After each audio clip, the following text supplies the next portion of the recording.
To operate the child lock on a Volkswagen Golf MK5, we have to go to this little bit here on the door. So this will be on both rear doors. If you have a look here, you can see there's a little symbol here with a child on it, and we have a little arrow.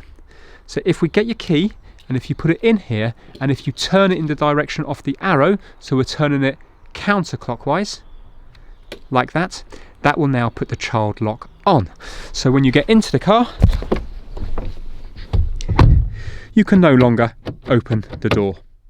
And now if you want to remove the child lock from the car, you're going to put your key in here and you're going to turn it ever so slightly clockwise, just like that. And then when we go back into the car